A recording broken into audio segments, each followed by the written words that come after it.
वंदे मातरम दोस्तों, class 12 geography के part 2 India people and economy के चैप्टर 1 पॉपुलेशन के 5th सेशन में आप सभी का स्वागत है। आज के इस सेशन में हम डिस्कस करेंगे पॉपुलेशन कंपोजिशन यानी जनसंख्या संगठन के बारे में। देखिए, पॉपुलेशन अपने आप में इतना वास्ट सब्जेक्ट है कि इसकी ज्योग्राफी में सेपरेट ब्रांच है जिसको पॉपुलेशन ज्योग्राफी के नाम से जाना जाता है।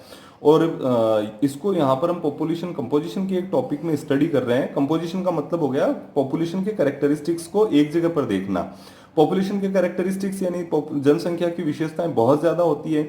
ये आपके जाति के आधार पर, धर्म के आधार पर, भाषा के आधार पर, उम्र के आधार पर, लिंग के आधार पर कई सारे इसमें जो है बेसिस बनाए जा सकते हैं। तो यहाँ पर जनसंख्या का संगठन है, उसको हम डिफाइन कैसे करें, उसको परिभाषित कैसे करें, तो इसकी परिभाषा हम यहाँ से ले सकते हैं। Population composition is a vast coverage of analysis of age and sex, place of residence, ethnic characteristics, tribes, languages, religion, marital status, literacy and education, occupational characteristics etcetera. Hindi में हम इसको कहें जनसंख्या संगठन उम्र, लिंग, निवास स्थान, जातीय विशेषताओं, जनजातियों, भाषा, धर्म, वैवाहिक स्थिति, साक्षरता और शिक्षा, व्यावसायिक विशेषताओं आदि के विश्लेषण की एक विस्तृत विवेचना करता है। क्योंकि भारत जो देश है वो विविधताओं वाला देश है, डाइवर्सिटी वाला देश है, इसलिए यहाँ का जो पॉपुलेशन कंपोजिशन है वो और भी ज्यादा बड़ा हो जाता है। ऐसी स्थिति में इसको स्टडी कैसे करें, तो इसके लिए हम क्या करते हैं, हम जो भारत की जनसंख्या का संगठन है उसको 4 वर्गों में बांट करके और उस पर डिस्कस करते हैं। ये जो 4 ग्रुप्स हैं, 4 सेक्शन है, ये कौन से हैं? ये है rural urban composition, linguistic composition, religious composition, composition of working population, इन्हीं को हम हिंदी में कहें ग्रामीण नगरीय संगठन, भाषाई संगठन, धार्मिक संगठन और श्रमजीवी जनसंख्या का संगठन। इनके बेसिस पर हम इनकी स्टडी करते हैं। तो आइए सबसे पहले शुरू करते हैं हम रूरल अर्बन कंपोजिशन के साथ में। तो रूरल अर्बन कंपोजिशन में हम क्या देखते हैं, पहले हम रूरल और अर्बन का मीनिंग देख लेते हैं। रूरल का मतलब होता है उन क्षेत्रों से, उन प्लेस ऑफ रेजिडेंस से जहां की आबादी, जहां की पॉपुलेशन मेनली एग्रीकल्चर और उससे एसोसिएटेड एक्टिविटीज में इंगेज रहती है। यानी ग्रामीण का मतलब क्या हुआ, खेती या जिसको हम कृषि कहते हैं, कृषि या कृषि से जुड़े हुए कार्यों में यदि किसी स्थान की ज्यादातर आबादी लगी हुई है तो वो क्षेत्र ग्रामीण कहलाएंगे। नगरीय या अर्बन का मतलब हुआ ऐसे रीजन्स जहां की पॉपुलेशन मेनली इंडस्ट्रियल वर्क या फिर सर्विस सेक्टर में ज्यादा लगी हुई है, प्रोपोर्शनली, अनुपातिक तौर पर, तो वो आपके नगरीय संगठन कहलाते हैं। तो यहां देखते हैं हम composition of population bye their respective places of residence is an important indicator of social and economic characteristics. अपने अपने निवास स्थान के अनुसार जनसंख्या का संगठन सामाजिक और आर्थिक विशेषताओं का एक महत्वपूर्ण सूचक है। सामाजिक और आर्थिक कैसे हो गई, यदि एग्रीकल्चर और एसोसिएटेड एक्टिविटीज में है यानी रूरल है तो उसका जो सोशल और इकोनॉमिक जो कैरेक्टरिस्टिक्स होंगे वो अलग होंगे। यदि शहरों में रहती है तो उसका सामाजिक और आर्थिक विशेषताएं अलग अलग होगी। तो पहले हम बात करते हैं रूरल की, कि हमारे देश में रूरल पॉपुलेशन की क्या कंडीशन है। तो हमारे देश की 68.8% ऑफ टोटल पॉपुलेशन है वो हमारे रूरल पॉपुलेशन है जो विलेजेस में रहती है। 2011 के सेंसस के अकॉर्डिंग है। इन देश की कुल आबादी का 68.8% भाग है वो हमारे गांव में निवास करता है। यहाँ पर एक चीज और समझ लेना जरूरी है कि यदि गांव में रहती है इतनी ज्यादा आबादी तो हमारे गांव की संख्या कितनी है, इसके बारे में हम चर्चा करें तो हमें पता चलता है कि हमारे देश में जो टोटल विलेजेस हैं वो तो 6,40,867 विलेजेस हैं, लेकिन सारे के सारे इनहेबिटेड नहीं है, यानी यहाँ पर सभी जगहों पर लोग नहीं रहते हैं। तो अभी जो इनहेबिटेड हैं यानी जहां लोग निवास करते हैं उनकी संख्या की हम बात करें तो ये है 5,97,608। तो ये 5,97,608 वो विलेजेस है जहां पर आज भी लोग रह रहे हैं, ये इनहेबिटेड हैं। दूसरा, हमारे यहाँ पर जितनी भी यूनियन टेरिटरीज है उन यूनियन टेरिटरीज में, उन यूटीज में तो क्या है हमारे मोस्टली अर्बन पॉपुलेशन मिलती है। लेकिन यदि दादरा और नागर हवेली की हम बात करें, दादरा एवं नागर हवेली ये हमारे यूटी है यानी केंद्र शासित प्रदेश है। यहाँ की हम बात करें तो ये वो केंद्र शासित प्रदेश है जहां पर हमें प्रोपोर्शनली बाकी की जो यूटीज है उनके कंपेरेटिवली सबसे ज्यादा रूरल पॉपुलेशन यानी ग्रामीण आबादी हमें दादरा और नागर हवेली में मिलती है।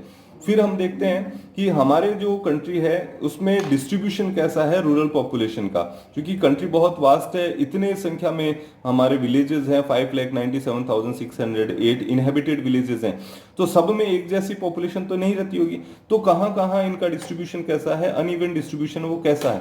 तो देखिए कुछ ऐसे इलाके हैं जहां पर आपके सिर्फ 200 लोग ही विलेजेस में रहते हैं, जैसे हम बात करते हैं राजस्थान के वेस्टर्न जोन की जहां डेजर्ट है, या फिर गुजरात के कच्छ की जहां पर डेजर्ट है। तो ऐसे इलाकों में जो विलेजेस हैं वहाँ की पॉपुलेशन बहुत कम है, 200 पीपल में ही वहाँ का एंटायर जो विलेज है वो आ जाता है। जबकि दूसरी तरफ हम महाराष्ट्र की बात करें तो वहाँ की स्थिति बिल्कुल अलग है। वहाँ के जो विलेजेस है वहाँ पर लगभग 17,000 लोगों तक, 17,000 लोगों तक वहाँ पर आपकी पॉपुलेशन मिल जाती है। तो केरला हो गया या महाराष्ट्र हो गया, ये वो राज्य है जहाँ पर ऐसी स्थितियां देखने को मिलती है। फिर हम देखते हैं कि हमारे जो पॉपुलेशन है उसमें सबसे ज्यादा प्रोपोर्शन रूरल पॉपुलेशन का रहता है, तो वो स्टेट्स कौन से हैं। तो ऐसे में स्टेट्स लाइक हिमाचल, बिहार, सिक्किम, ये वो स्टेट्स हैं जहां पर टोटल पॉपुलेशन का, यहाँ की जो टोटल पॉपुलेशन इन स्टेट्स की, उस टोटल पॉपुलेशन का मोस्ट ऑफ परसेंटेज है, ज्यादातर परसेंटेज है वो आपकी विलेजेस में रहता है। जबकि इसके अलावा दूसरी तरफ हम देखते हैं तो गोवा, महाराष्ट्र, ये कुछ ऐसे स्टेट्स हैं जहां पर इनकी टोटल पॉपुलेशन का हाफ से थोड़ा ज्यादा ही आपके रूरल एरियाज में रहता है, बाकी की आपकी अर्बन पॉपुलेशन है। तो यहां से हम देखते हैं कि हिमाचल में सबसे ज्यादा आपके रूरल पॉपुलेशन है, जबकि गोवा में सबसे ज्यादा अर्बन पॉपुलेशन होती है परसेंटेज के पॉइंट ऑफ व्यू से।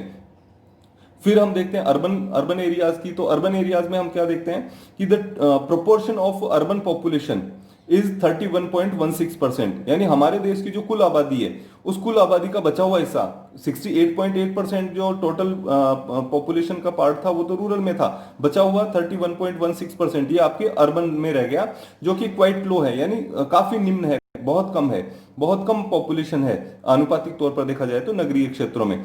फिर कम तो है, लेकिन इसका जो हमें फीचर देखने को मिला वो बिल्कुल अलग है। क्या मिला, भारत में नगरीय जनसंख्या की वृद्धि दर अत्यधिक तीव्र है।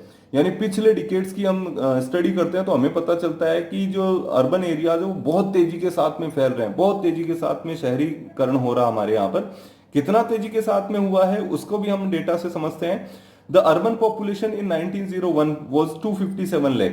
1901 की यदि हम बात करते हैं तो 1901 में हमारी शहरी आबादी 257 लाख थी, लेकिन यही 257 लाख से बढ़ करके 2011 में 3,330 लाख हो गई है। 3,330 लाख पीपल हो गए 2011 में अर्बन एरियाज में।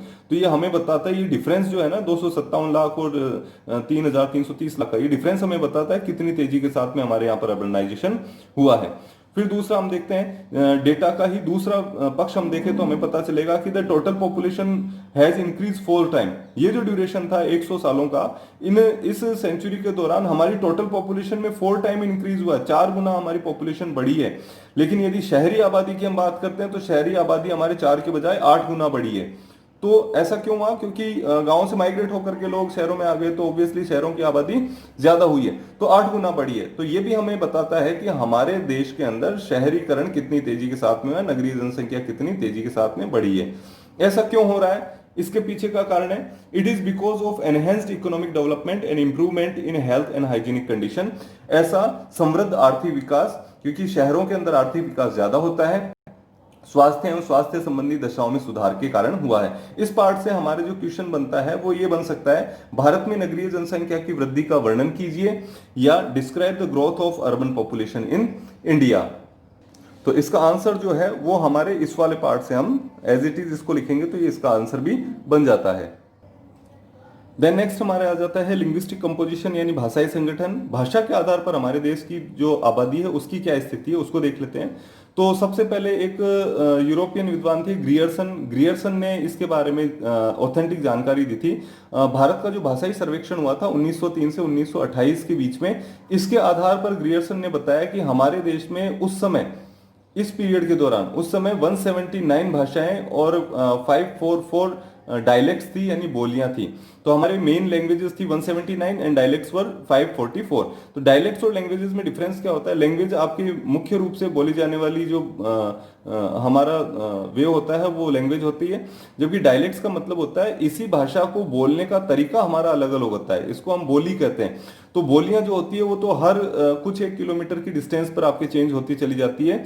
जबकि लैंग्वेजेस हैं वो आपके एक बहुत लंबे एरिया को कवर करने के बाद में उसमें बदलाव देखने को मिलता है। हमारे देश में वर्तमान स्थिति क्या है? हमारे देश में प्रेजेंटली जो हमारा कॉन्स्टिट्यूशन है, इंडियन कॉन्स्टिट्यूशन है, उसके 8th शेड्यूल में यानी हमारे संविधान की 8वीं अनुसूची में हमारे देश की भाषाओं को स्थान दिया गया है। तो उसमें हमारे 22 मेन लैंग्वेजेस हैं, 22 मुख्य भाषाएं दर्ज की गई हैं। इन 22 मुख्य भाषाओं में हमारे सबसे ज्यादा जो भाषा बोलने वाले लोग हैं टोटल पॉपुलेशन के, वो आपके हिंदी बोलने वाले लोग हैं। यानी सबसे ज्यादा हमारे देश में बोली जाने वाली भाषा हिंदी है। इसका प्रतिशत सबसे ज्यादा है, इसका परसेंटेज सबसे ज्यादा है। इसके बाद में यदि हम सबसे कम बोलने वाली भाषाओं की बात करते हैं, जो स्मॉलेस्ट लैंग्वेज ग्रुप्स की हम बात करें, तो स्मॉलेस्ट लैंग्वेज ग्रुप में हमारे संस्कृत, बोडो और मणिपुरी आते हैं। ये 2011 के सेंसस बेसिस पर हम चर्चा करते हैं।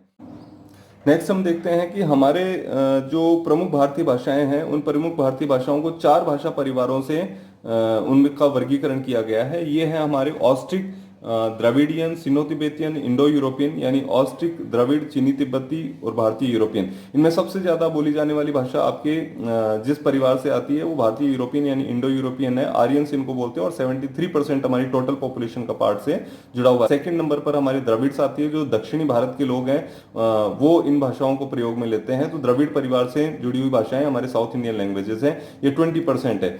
ऑस्ट्रिक या निषाद हैं, ये आपके मेनली हमारे जो कुछ इलाके हैं, मेघालय, निकोबार आइलैंड्स, वेस्ट बंगाल, बिहार, उड़ीसा, असम, इनके कुछ एक इलाकों के जो लोग हैं वो जो भाषा बोलते हैं वो इस परिवार से जुड़ी हुई भाषा है।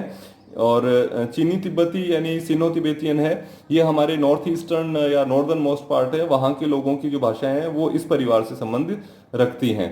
तो ये आपके वर्गीकरण हुआ, क्लासिफिकेशन होता है लैंग्वेज फैमिलीज का। फिर नेक्स्ट हम आते हैं धार्मिक संगठन या रिलीजियस कंपोजिशन पर। रिलीजियस कंपोजिशन में हम देखते हैं कि हमारा देश है उसमें कई डिफरेंट रिलीजन के लोग रहते हैं। तो यहाँ हम देखेंगे कि उनका स्पेशियल डिस्ट्रीब्यूशन कैसे है, कि किन किन रीजन्स में वो लोग रह रहे हैं और कितना परसेंट उनका हमारी टोटल पॉपुलेशन का प्रोपोर्शन आता है। तो देखिए, the spatial distribution of religious community in the country shows large numerical strength of one religion in certain states and districts while same may be very negligibly represented in other states. देश में धार्मिक समुदायों का स्थानिक वितरण दर्शाता है। जब स्थानिक वितरण की हम बात करते हैं तो वो क्या शो करता है कि कुछ निश्चित राज्यों में और जिलों में एक धर्म की संख्यात्मक प्रबलता है, यानी कुछ स्टेट्स में और डिस्ट्रिक्ट्स में वहां पॉपुलेशन पर्टिकुलर रिलीजन की बहुत ज्यादा है, जबकि उसी रिलीजन की अदर स्टेट्स में बहुत कम भी मिलती है। तो किस तरह से है उनका डिस्ट्रीब्यूशन वो देख लेते हैं। सबसे पहले हम हिंदूज की बात करते हैं। हिंदूज टोटल पॉपुलेशन का 79.8% है। These are distributed as a major group in many states ranging from 70 to 90% and above. Hindu मुख्य समुदाय के रूप में है और अनेक राज्यों में फैला हुआ है, और उन राज्यों में इसका प्रोपोर्शन है टोटल पॉपुलेशन का वो 70 to 90% या इससे भी ज्यादा रहता है। दूसरा हमारा धर्म आ जाता है मुस्लिम। मुस्लिम को हम कह सकते हैं कि ये हमारे धार्मिक अल्पसंख्यकों में सबसे बड़ा ग्रुप आता है, यानी जो माइनॉरिटी सेक्शन है, रिलीजियस माइनॉरिटी है, उसमें सबसे बड़ी जो लार्जेस्ट रिलीजियस माइनॉरिटी है वो मुस्लिम्स है। ये 14.2% टोटल पॉपुलेशन का आते हैं। They for majority in Kashmir valley and Lakshadweep. वर्तमान समय में कश्मीर वैली और लक्षद्वीप में इनकी मेजोरिटी है। ये हम डिस्कशन 2011 के डेटा के बेसिस पर कर रहे हैं। फिर ईसाई कम्युनिटी की हम बात करते हैं। क्रिश्चियंस टोटल पॉपुलेशन का 2.3% है। इनकी आबादी मुख्य रूप से देश के ग्रामीण क्षेत्रों में निवास करती है, रूरल एरियाज में निवास करती है। रूरल एरियाज में भी किन किन रीजन्स में, जैसे गोवा का हम वेस्टर्न कोस्टल रीजन देखते हैं तो वहां पर हमें क्रिश्चियंस ज्यादा मिलेंगे, या जो हमारे नॉर्थ ईस्टर्न स्टेट्स है वहां पर हमें क्रिश्चियंस ज्यादा मिलेंगे। फिर नेक्स्ट सिख कम्युनिटी की हम बात करते हैं। सिख धर्म के लोग, तो टोटल पॉपुलेशन का 1.7% पार्ट है वो सिख है, काफी कम है, और ये रहते भी बहुत स्मॉल एरिया में है। हमारा कंट्री का एक छोटा सा एरिया, उसी में ये कंसंट्रेटेड है। मेनली इनका कंसंट्रेशन कहाँ है? मेनली इनका कंसंट्रेशन है पंजाब, हरियाणा और दिल्ली में। तो यहीं पर ये संकेंद्रित है, पंजाब, हरियाणा और दिल्ली में ये संकेंद्रित है। इनके अलावा हमारे जैन हैं, बुद्ध हैं, जोरोस्ट्रेंस हैं, पारसी हैं, ये भी अन्य धर्म हैं जिनके लोग हमारे देश में रहते हैं। जैन जो है कुल आबादी का 0.4% ही है, जबकि बौद्ध 0.7% है, बहुत कम है इन दोनों की संख्या। जैन है मुख्य रूप से शहरों में निवास करने वाली कम्युनिटी है ये आपके राजस्थान, गुजरात, महाराष्ट्र, इनमें यहाँ के शहरों में इसका कंसंट्रेशन ज्यादा है। जबकि बुद्धिस्ट हैं आपके नॉर्थ ईस्टर्न स्टेट्स या नॉर्थ स्टेट्स में रहते हैं, जिनमें हमारे जम्मू कश्मीर का लद्दाख रीजन आ गया या अरुणाचल प्रदेश आ गया। तो ये वो स्टेट्स हैं जहां पर बौद्धों की आपके आबादी देखने को मिलती है। बाकी पारसी है वो हमारे नगरों के अंदर कंसंट्रेटेड है। ये बहुत ही पॉपुलेशन में बहुत ही छोटा धार्मिक ग्रुप आ जाता है। तो ये हमारे रिलीजियस कंपोजिशन की बात रही। इन सेक्शन से जो पूछे जाने वाले क्वेश्चन वो है उन 4 भाषा परिवारों के नाम बताइए जो भारतीय भाषाओं से संबंधित है। तो ये हमारे 4 परिवार हो गए। भारतीय जनसंख्या के धार्मिक संगठन और इसके स्थानिक वितरण का वर्णन कीजिए। तो ये हमारे जो कंप्लीट पार्ट है ये इसका आंसर आ जाता है। इंग्लिश में हम कहें name the 4 language families to which Indian languages belong to, these are the areas. Describe the religious composition of Indian population and its spatial distribution, this is the answer. So उम्मीद करता हूं आप सभी के ये पार्ट समझ में आया होगा और लेटेस्ट अपडेट्स के लिए आप चैनल को सब्सक्राइब करिए। जय हिंद, वंदे मातरम।